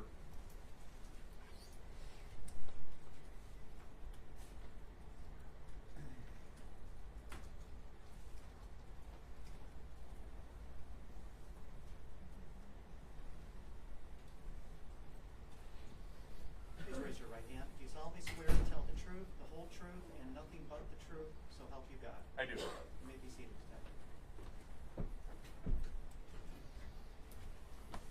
Please state your name and spell your name for the record. Detective Sergeant Jeff Hooper, Jeffhooper. You may proceed. Thank you, Judge. Detective Sergeant, what do you do for a living? So I am the sergeant for the Detective Bureau for the Monroe County Sheriff's Office. Roughly, what does that mean? So basically I supervise the detectives and detective investigations and stuff along those lines. Okay. How long have you been a law enforcement officer? Just shy of 24 years. And is that all with the Monroe County Sheriff's Office? It is. And how long have you been a detective? Approximately 9 years in investigations. And you've been the head of the Detective Bureau for how long? Approximately a year. Were you involved in this investigation? I was. And what was your role? So on the 20th, I was contacted by Lieutenant Zebek and advised of the situation. I responded to the scene, basically coordinated the evidence collection efforts on the scene. Okay. And did you continue to be a part of this investigation subsequent? Yes. And as part of the investigation, did you take part in an interview with the defendant on April 21st? I did. Okay. So you had an opportunity to speak with her? Yes. You had an opportunity to Mirandize her prior to conducting that interview? Yes. And I only want to ask you one question about that interview, Deputy, or Detective. Did she indicate where she was headed on April 20th? Birthday party at the boat club. Okay. Further on in your investigation the next day, on April 22nd, did you have opportunity to execute a search warrant on the defendant's house? We did. And what were you roughly looking for at the defendant's home? We had known that they had surveillance cameras at the residence, and so we were looking for a DVR or NVR, digital video recorder. When you arrived at the residence, were you able to locate cameras? Yes. How many cameras? 4. And where were they located on the property? So one was on the interior of the house in the kitchen. Another one was on the barn across the street. And then there were 2 on the garage, one facing the main entry door of the residence, and then one on the driveway where the vehicles would park. Okay. Were those cameras wireless, corded? They were wireless. Okay. Were you able to find where they were connected? Yes. Where were they connected to in the home? So basically the DVR, which was wireless, was in a upstairs utility room, for lack of better words. And it was upstairs there where it had a monitor also with it displaying the videos. Okay. Were you able to access that DVR unit at that time? No. Well, let me ask it a different way. Was the DVR functional at that time? It was functional, yes. Was it recording at that time? It was. Were you able to ascertain whether it was connected to the cameras you saw? It was. How did you go about doing that? So basically just looking at the current live video and comparing it to the surroundings, the vehicles that were there, our vehicles that were near the driveway, stuff like that. Okay. What was the manner of the recording? Was it continuous, motion sensitive? So later we found out that it was motion activated. The videos that you were viewing at the home, did the DVR have a timestamp? It did. And were you able to check that timestamp for accuracy? Yes. How do you go about doing that, Detective? Easiest way, you look at the timestamp on the screen and then look at your phone. And it was an hour slow. So basically 2 o'clock on the DVR would be 3 o'clock. Okay. Do you have experience with similar video recording devices as the one you located at the defendant's home? Yes. And what is that experience roughly? Basically, throughout my career, approximately 9 years of investigations, we always go out and we collect surveillance footage. And a lot of DVRs, they may be different, but how you get the video off of them is similar. And so if you can get into a DVR, you can extract the video most of the times. Okay. So you viewed live video while you were at the defendant's home? Yes. Check the timestamp? Yes. Did you then seize the DVR? We did. Okay. And were you able to examine it and try and find past videos? Yes.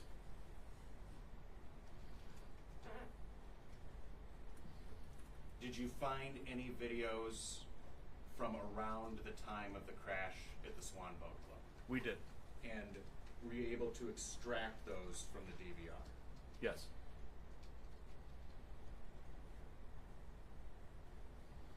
Did you make copies of those portions of the recorded video? Yes.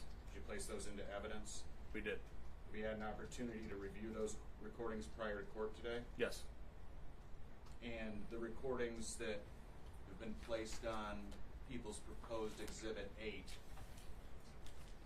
are those the same as the ones you extracted from that digital video recorder? Yes.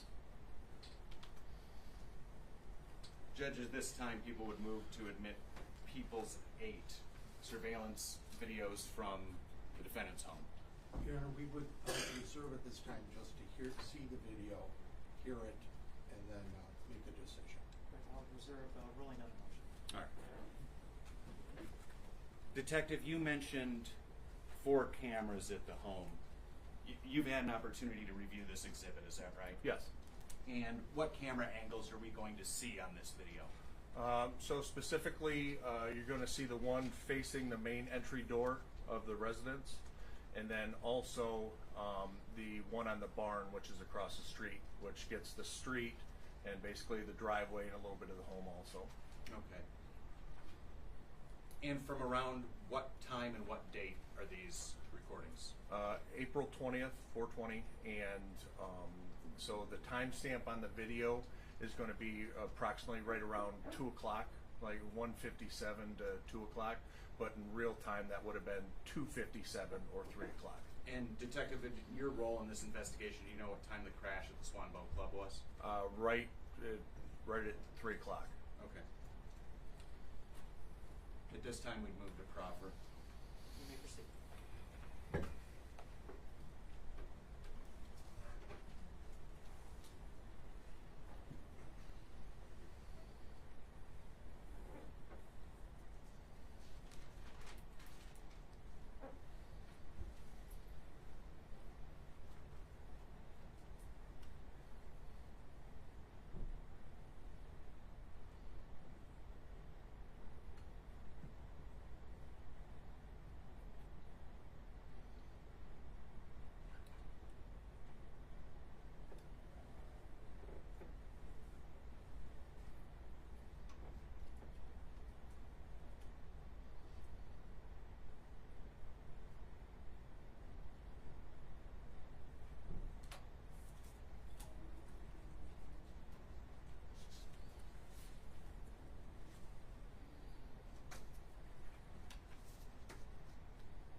you as this deputy or detective? Sorry. So this is the camera across the street on the barn.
Thank you, Judge.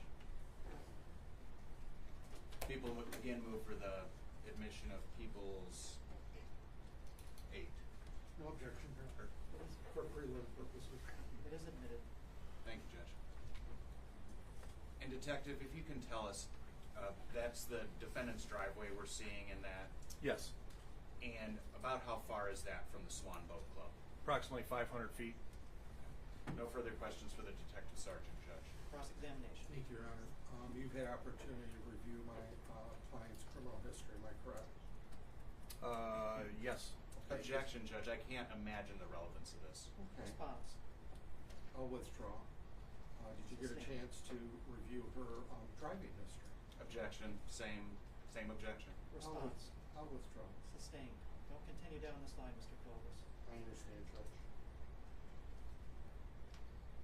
Now, do you have any proof whatsoever, any at all, that my client didn't have a seizure when she took off in the vehicle that you just showed us? at a high rate of Objection speed? calls for speculation. He can answer it, whether he does or not. Maybe he does. We won't know until he answers. Overruled. You may answer the question. Can you guys say that question again, please? Okay, do you have any reason not to believe that my client had a seizure that day? Objection, it's a confusing question. It's a double negative. People would also object to relevance. Your Honor? Please rephrase the question. Okay, thank you, Judge. Do you know if my client had a seizure at the moment that car took off in the video? I wasn't in the car. So the answer, I suppose, would be you don't know if she had a seizure. Is that correct? I would not be able to answer that, no. That's a fair answer. Are you aware of my client having a history of neuropathy? Yes. Did you go and check her while you're investigating this case as a detective, her medical records and her inpatient records back to November? I believe we did do a search warrant for medical records, yes. Okay. Was there confirmation that my client suffered from neuropathy? I didn't look through the medical records. Did you see anything that talked about her having any other medical problems like seizures? The only medical... Objection, Judge. I guess if there's records that Mr. Clovis wants to present as to his client's medical history, this is not the appropriate witness to get those in through. He's free to call a medical witness on his own if that's evidence that he wants to get in at this stage of the proceedings. I'm not asking to get any records in. The detective said they did a search warrant, he got the records, he's the officer in charge, and is there anything about seizures? That's within his knowledge. I believe the answer, he had not reviewed the records. Is that correct? That's correct, Judge. And you're the detective in charge of the case? No. Who's the detective? Detective Modelinsky.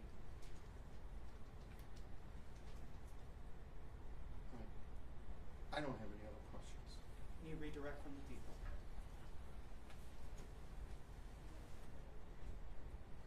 No, Judge. Thank you. May the witness be excused. Yes. Yes, Your Honor. You're free to go. Thank you. Thank you.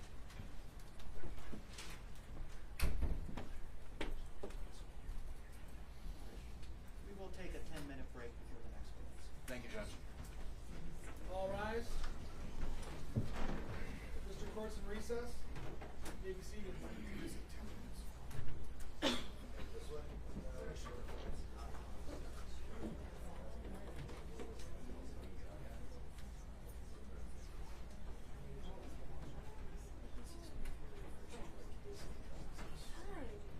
Have you let the station know?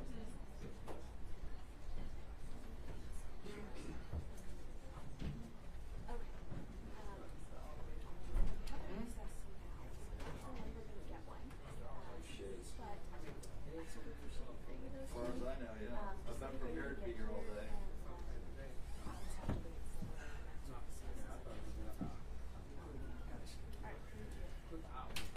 Oh, no. We've been here since 8:30. Okay.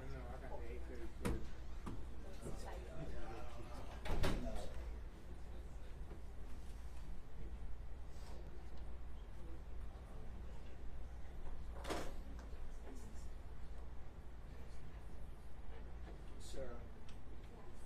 Chip? Report from the EDR of defendant's 2017 Ford Edge. It is.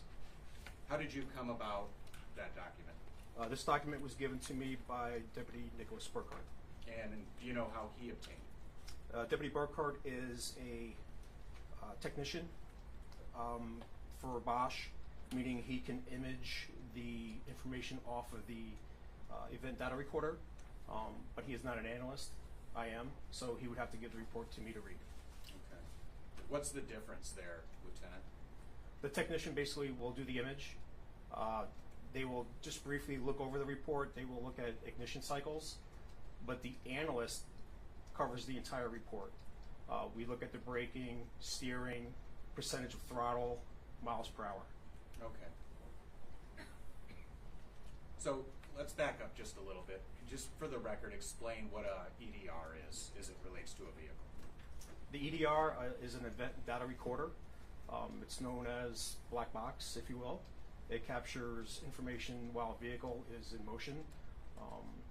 If a vehicle is involved in a traffic crash, if there's airbag deployment, the information will become locked on the EDR itself. However, if a vehicle is involved in a crash where there is no airbag deployment, but it was enough motion within the vehicle to wake up the EDR, it could capture that information, but at times the information will be overwritten.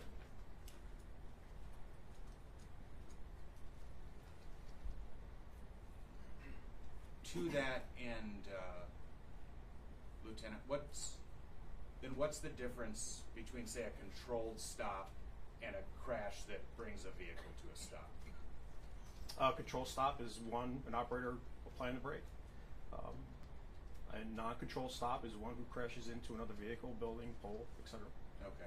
And so when there's a crash into a building, pole, etc., what does that do as it pertains to the electronic data recorder? Well, again, if there is airbag deployment, it will lock in that information at the time what that vehicle was doing at that moment when the vehicle crashed. Okay. And was there airbag deployment in this crash? I believe so.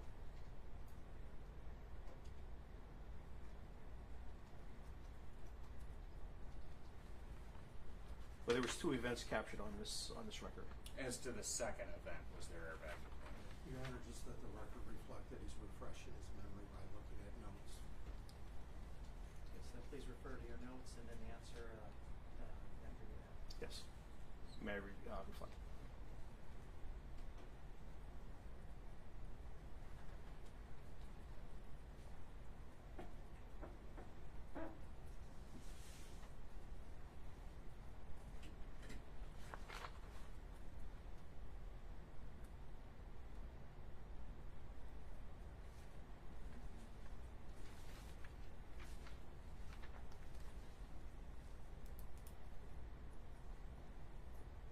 I believe there was, yes. Okay. So that would be what folks in traffic services would term a triggering event? Yes.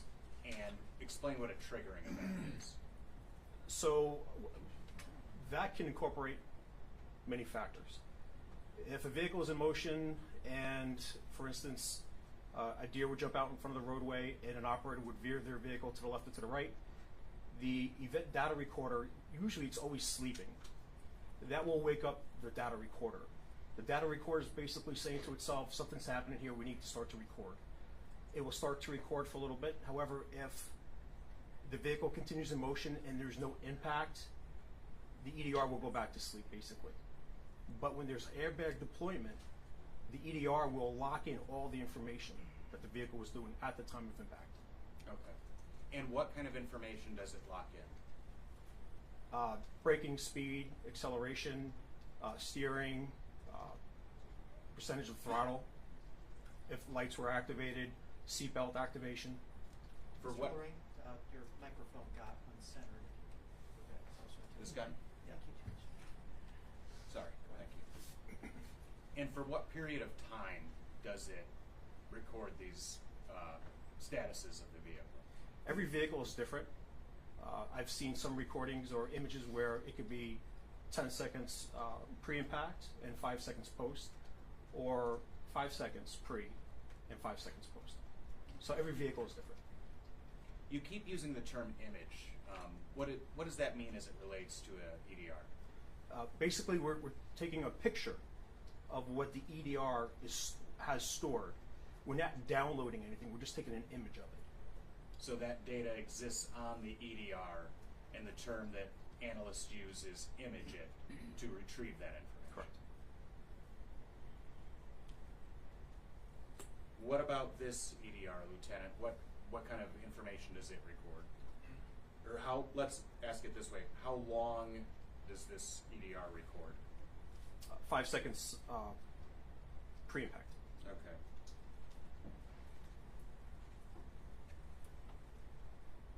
Does this EDR record throttle percentage? It does. What is throttle percentage? Basically how much pressure your foot is on the gas. Okay. And so if I'm understanding your testimony, this image, this report, should tell us how much throttle percentage was applied to the gas of this vehicle for 5 seconds before the crash. Correct. Do you have the exhibit in front of you? I do. Do you see the section that refers to the throttle percentage? I do. Can I have some clarification? Is it the first crash or the second crash? I'm sorry. So, Lieutenant, this is referring to the second event captured on the event data recorder, correct? Correct. And all the questions I ask you subsequently will be about the second event. Correct. Okay.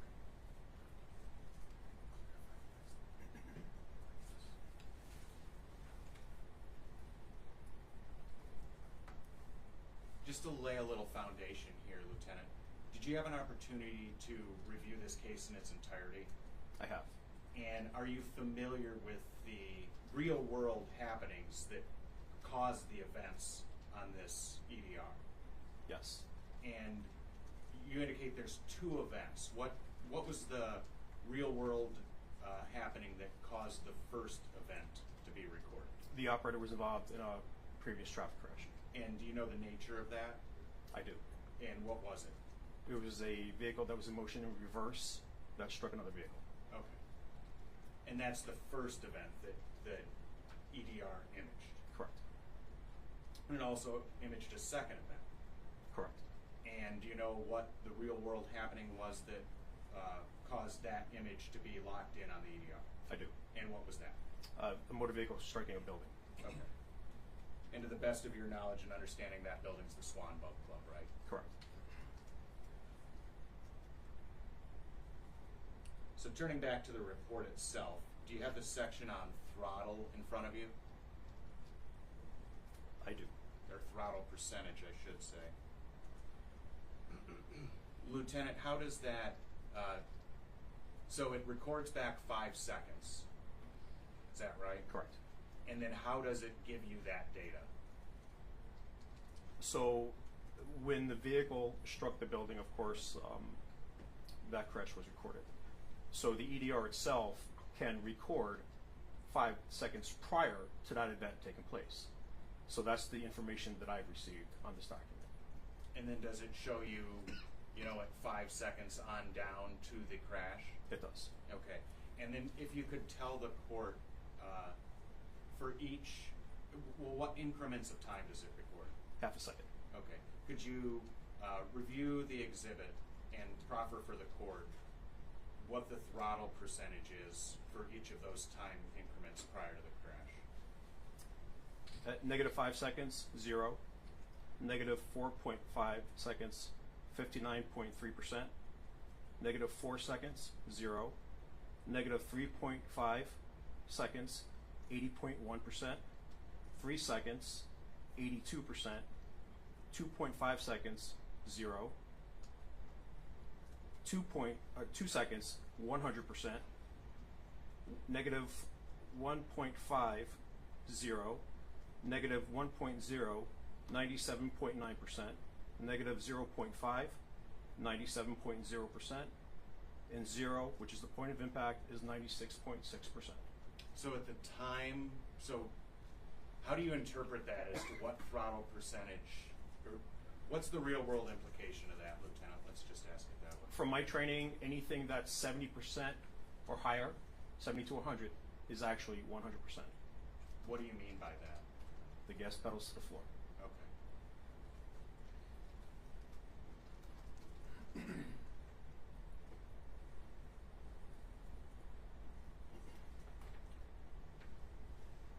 Does this event data recorder record braking? It does. Does that report have a section on braking? It does. And what does it report? What real world event does it show within the image? It recorded every half of a second from 5 seconds to the point of impact. And what does it indicate about braking? Is it a percentage? Is it, what information does it relay? Whether or not the brakes were engaged. It's either on or off. Okay. At any point in the 5 seconds prior to this crash, does the report reflect that the brakes were engaged? Yes. And if you could, Lieutenant, going through the 5 seconds, again, give us the indication time-wise whether or not the brakes were engaged in this event. Negative 0.5 seconds, off. Negative 4.5 seconds, off. Negative 4 seconds, off. Negative 3.5 seconds, off. Negative 3 seconds, off. Negative 2.5 seconds, off. Negative 2, on. Negative 1.5 seconds, off. Negative 1.0 seconds, off. Negative 0.5 seconds, off. 0, point of impact, off.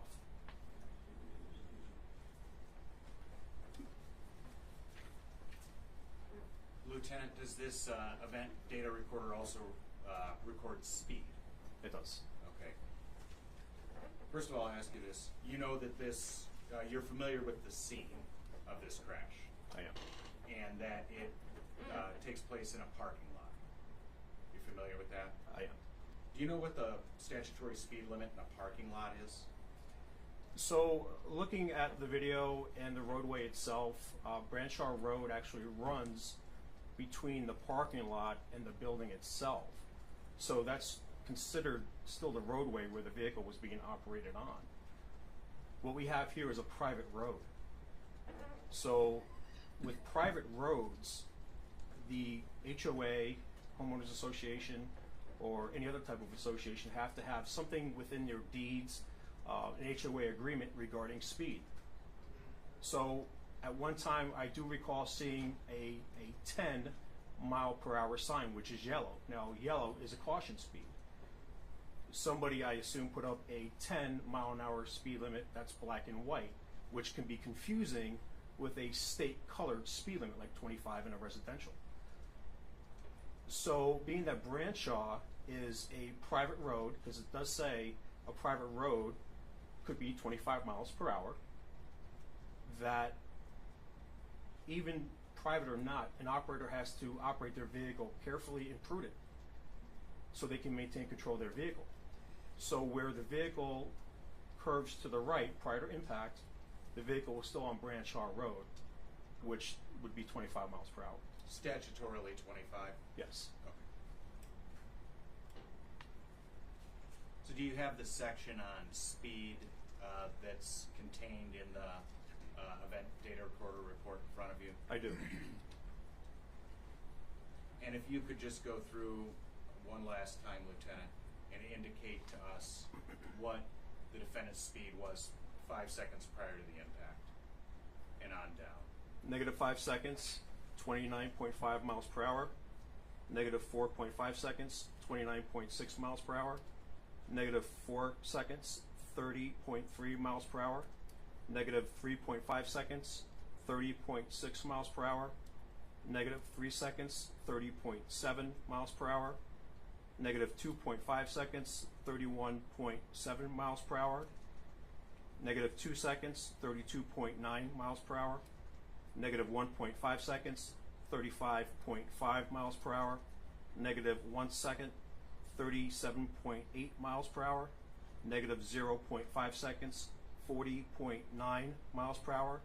0, point of impact, 44.3 miles per hour. Thank you, Lieutenant. Judge, I don't have any further questions. Cross-examination. Thank you, Your Honor. Sir, I got a little confused on the what's a public road, what's not a public road as to this area. Could you please just explain it to me? The road in front, you know where my client lives? I do. Okay. The road, the gravel road that's in front of her house, is that a public road or private road? Private. Okay. And the parking lot that that's in front of the Swan Boat Club, is that private? the parking lot itself would be private, but Branshaw again runs through the parking lot and the building. So reviewing the video from the crash, to me she was still on Branshaw Road and then leaves the roadway and then crashes into the building. All right. Just so I understand it, and I've driven there a few times, if I go down this gravel road in front of my client's house, what's the name of that road? Branshaw Road. Okay, and that's a private road? Correct. Okay. And then if the car, as in the video, veers a little bit to the left and strikes Swan Boat Club, that's a parking lot that it's veering over where cars park, correct? I believe where the curve is, negotiating the curve to the left would be the private parking lot for Swan Boat Club, but the vehicle veered to the right, off of the roadway and into the building. Okay, that's correct. So that's all private, am I correct? Yes. Okay, so right to the building from her house is all private roadway, correct? Correct. Okay, all right.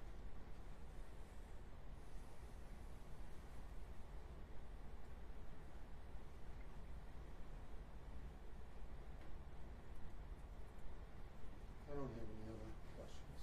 Any redirect from the people? Just briefly about the parking lot versus roadway issue.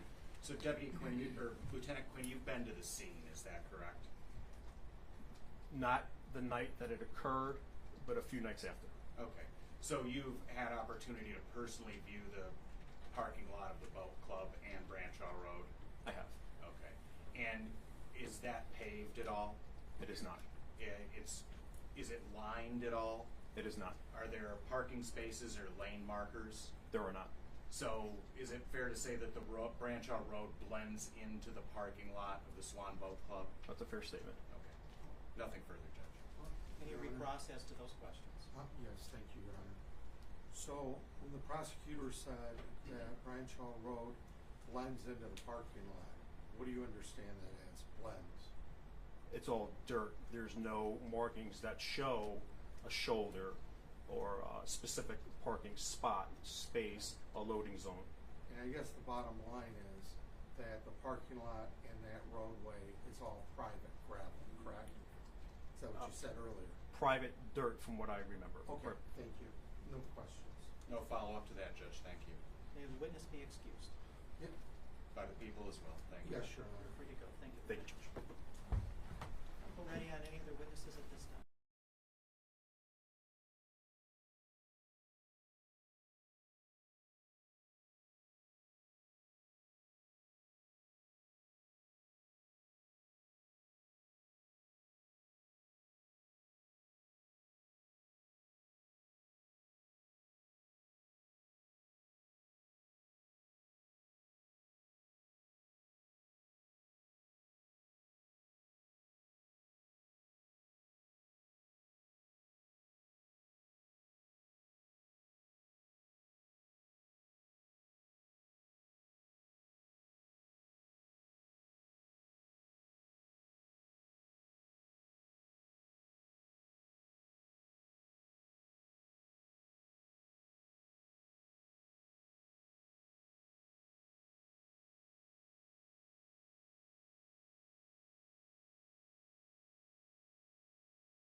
which those were all here when I got here. I didn't put any of those up, but they're there, and we want to try to provide relief from them. So we've done that. And we've been able to do these things. We're ranked #1 in education 2 years in a row in the entire country by U.S. News and World Report. #1 ranked public university system for 6 consecutive years here in the state of Florida. And oh, by the way, the amount that tuition for our in-state tuition for our citizens has gone up since I've been governor is $0. No increase in tuition, period. You look at Florida, we're #1 for new business formations and have been for quite some time. And, you know, we're the 3rd largest state, so obviously we should have more business formations than a state like Rhode Island or some of the small states. But, you know, we have more business formations than California, which is twice the population of Florida almost. Not quite anymore, because, Pete, they're losing population because of the bad policies. Who wants to have to dodge homeless people all over the streets just to go get a cup of coffee? People don't like that.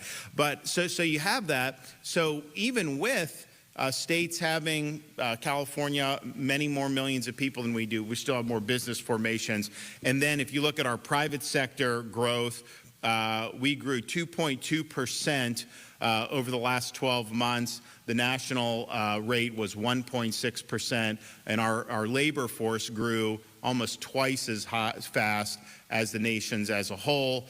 We have had lower unemployment than the nation as a whole for 43 consecutive months. So we're leading, we're getting the job done. Oh, and oh, by the way, our crime rate's at a 50-year low because of Grady Judd and other people.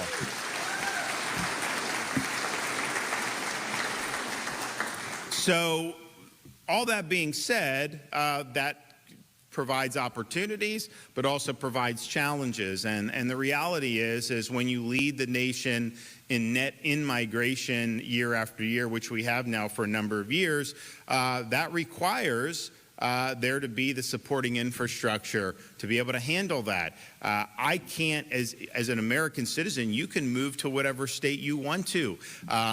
If they let me set up an immigration system just for Florida, I mean, we probably would do that, and but that's just not the way it works. And so when we have success, it does attract more folks. When these other states do dumb things, more people want to leave those states. So we're in a situation where we've got to make sure that we're accommodating this. And part of our focus has been on accelerating projects that were probably in the hopper to happen 10 years from now, probably not getting done for 20 plus years, accelerating them, infusing the cash, and getting this done ahead of schedule. And that's what we promised to do. I remember I came to Central Florida in 2023 saying we were going to have this big, ambitious Moving Florida Forward initiative. We got a lot of that in last year's budget, and then we've basically completed what we need in this year's budget. But since I became governor in 2019, we've invested almost $70 billion to improve transportation infrastructure in the state of Florida. And our main focus has been on reducing congestion. That's, to me, the most important thing. I mean, we want to have good roads. We want people to be able to get where they need to go as quickly as possible, but we're in a situation where there's a lot of growth, so we got to accommodate for that. So moving Florida forward has been something that I'll talk about in a minute, but I think that just shows we could have just sat around and not done anything about it and just said, well, you know, we have these projects, all that's going to eventually get done. Or we can say, no, let's just get it done as soon as possible and let's put more resources to bear and move on. But so this current year budget, or for just starting July 1st that I signed a couple weeks ago, we have $14.5 billion for 946 different transportation projects across the state. And that includes over $5 billion to maintain and construct new highways. And just for this year's budget will equal a total increase in 140 new lane miles throughout the state. Since 2019, that's almost $25 billion for close to 1,000 new lane miles in the last 5 years, which is really important. We also have $1.8 billion to resurface roadways and to fill potholes. We've done almost $25 billion and resurfaced over 12,000 miles of roadway since I've been governor.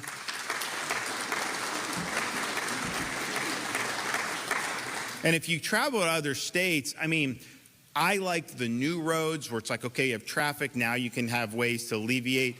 That is, to me, you're doing new things or whatever. But if you look at making sure that the roads are in good shape, a lot of places don't do that. You know, you drive around New York City, and if you drive around to all the different boroughs, they are charging you massive tolls to go across this bridge and that bridge. And if you drove around all those areas, you'd be paying $30, $40, $50, $60 in tolls probably just one day hopscotching around there. It's a lot, very stiff tolls.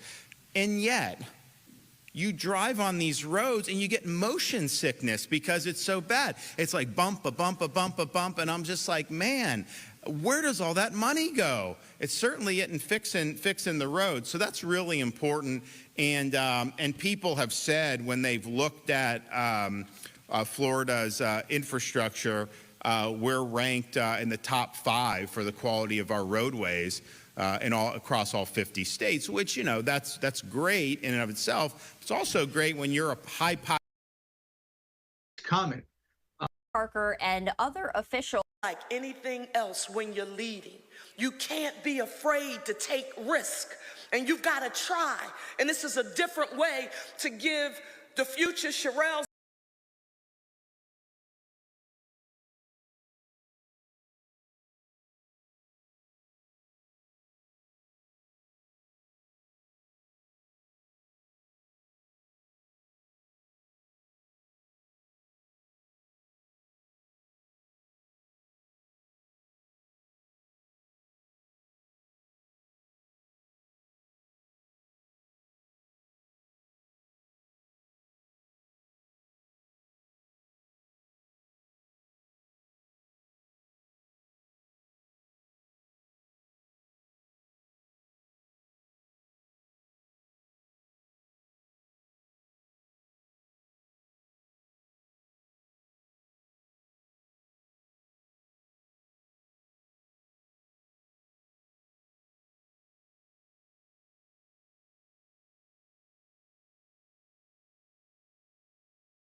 Back in session, you may be seated.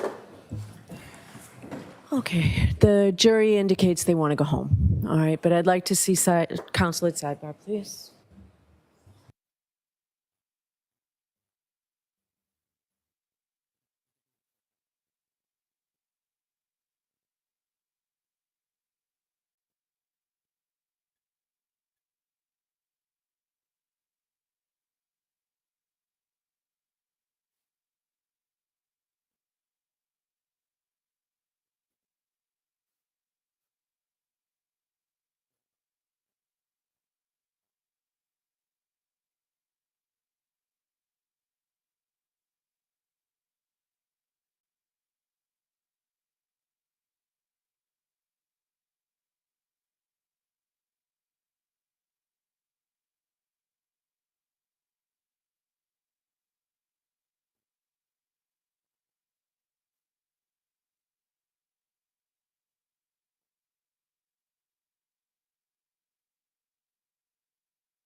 Jim.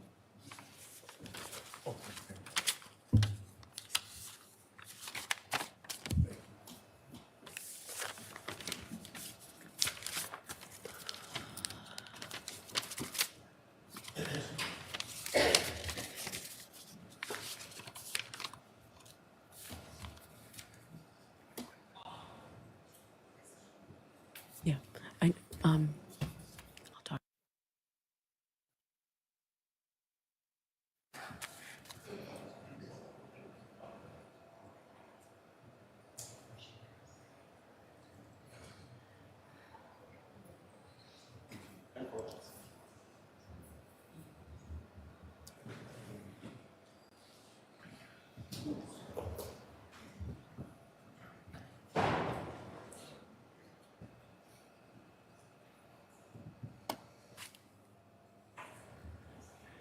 Rise for the jury.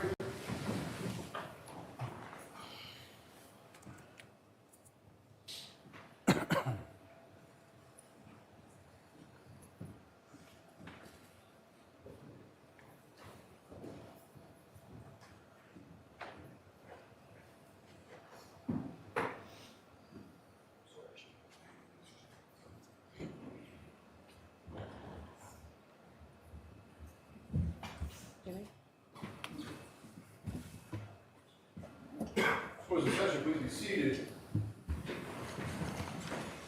Hey, jurors. We all appreciate how hard you've been working, and I understand you'd like to stop for the day, so we will certainly do that. We appreciate everything you're doing. I do have to give you those same precautions. Please do not discuss this case with anyone. Don't do any independent research or investigation into this case. If you happen to see, hear, or read anything about this case, please disregard it and let us know. Clear your heads. We'll see you tomorrow. Good, all rise. Hurry up.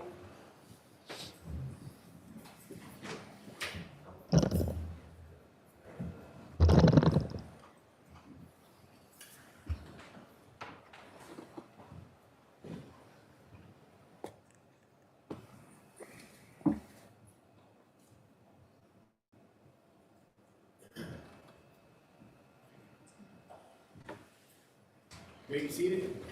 All right, we'll see everybody tomorrow morning. Thank you. Thank you. Rise, please.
His action was just to pull out the revolver, and it went off. Two people accidentally shot. Alec Baldwin was the actor on set. Alec Baldwin? Yes, sir. Hurry, hurry, hurry was the motto on the set. Right away, let's reload. Alec Baldwin claims he didn't pull the trigger. Well, the FBI disagrees. It's not going to fire until you pull the trigger. They really do have to show that he couldn't care less. The Case Against Alec Baldwin premieres Sunday, 9/8 Central on Court TV.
never slow up, no I don't take shit. I got no love for the fakeness. If you wanna play tough,